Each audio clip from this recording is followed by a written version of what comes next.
ایمان کا وہ منظر تھا، تسلیم کا وہ عالم تھا۔ باپ نے بیٹے کو رب کے حکم پر قربان کیا تھا، نہ بیٹے نے انکار کیا اور نہ باپ نے سوال کیا، بس رب کی رضا میں دونوں نے اپنا کمال کیا۔ بسم اللہ الرحمن الرحیم۔ السلام علیکم میرے پیارے بہن بھائیوں، آج جو ہم ویڈیو لے کر آئے ہیں حضرت ابراہیم علیہ السلام کا واقعہ بیان کریں گے۔ اللہ تعالیٰ قرآن مجید میں ارشاد فرماتا ہے کہ اور تم ہرگز بلائی کو نہیں پہنچ سکتے جب تک تم اپنی سب سے پیاری چیز اللہ کی راہ میں قربان نہ کرو۔ جی ہاں میرے پیارے بہن بھائیوں، یہ بات یاد رکھو کہ جو بندہ اللہ تعالیٰ کے بہت قریب ہوتا ہے نا، اسے ہمیشہ آزمائشوں کا سامنا کرنا پڑتا ہے۔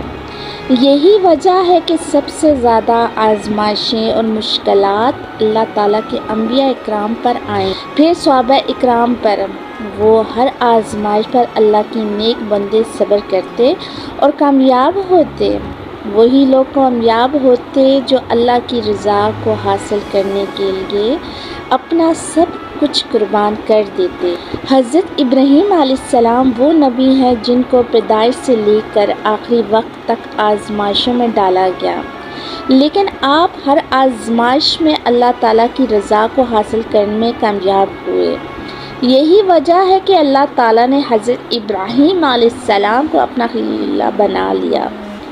اللہ تعالیٰ نے آپ کو بڑھاپے میں ایک بیٹا عطا فرمایا جس کا نام حضرت اسماعیل علیہ السلام رکھا گیا۔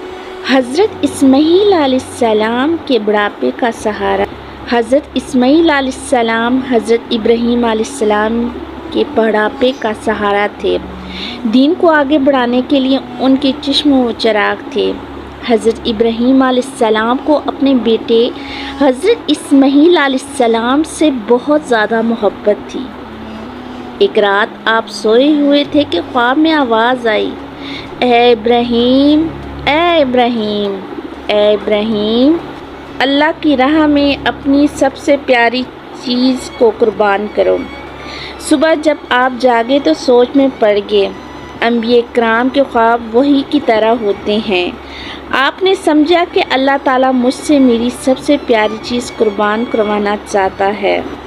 صبح ہوئی تو آپ نے جتنے بھی اونٹ تھے سب اللہ تعالیٰ کی راہ میں قربان کر دیے۔ شکر ادا کیا، سب سے پیاری چیز شکر ادا کیا، لیکن دوسری رات پھر وہی خواب آیا کہ اے ابراہیم، اپنی سب سے پیاری چیز اللہ کی راہ میں قربان کر دو۔ آپ نے سوچا کہ میری سب سے پیاری چیز میرا بیٹا حضرت اسماعیل علیہ السلام ہے۔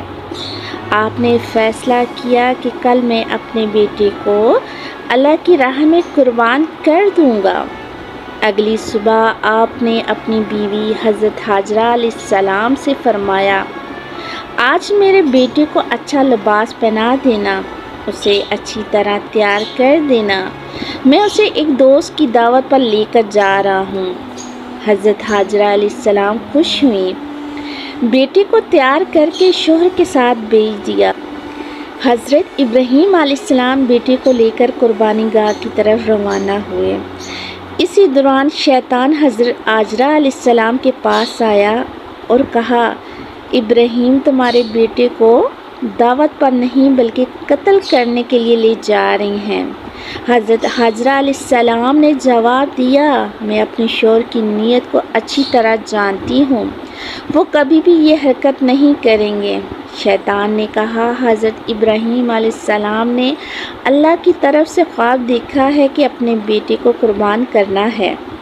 حضرت حاجرہ علیہ السلام نے فرمایا، اس سے اچھی بات اور کیا ہو سکتی ہے کہ میرا بیٹا اللہ کی راہ میں قربان ہو؟ اگر میرے پاس ہزاروں بیٹے ہوتے نا تو سب کو اللہ کی راہ میں قربان کر دیتی۔ یہ سب کچھ دیکھ کر شیطان مایوس ہو کر وہاں سے چلا گیا۔ پھر شیطان حضرت اسماعیل علیہ السلام کے پاس آیا اور کہا، تم جانتے ہو کیا کہ تمہارے والد تمہیں اللہ کی راہ میں قربان کرنا جا رہے ہیں؟ حضرت اسماعیل علیہ السلام نے فرمایا، اس سے زیادہ عزت کی بات اور کیا ہو سکتی ہے کہ میں اللہ کی راہ میں قربان ہوں؟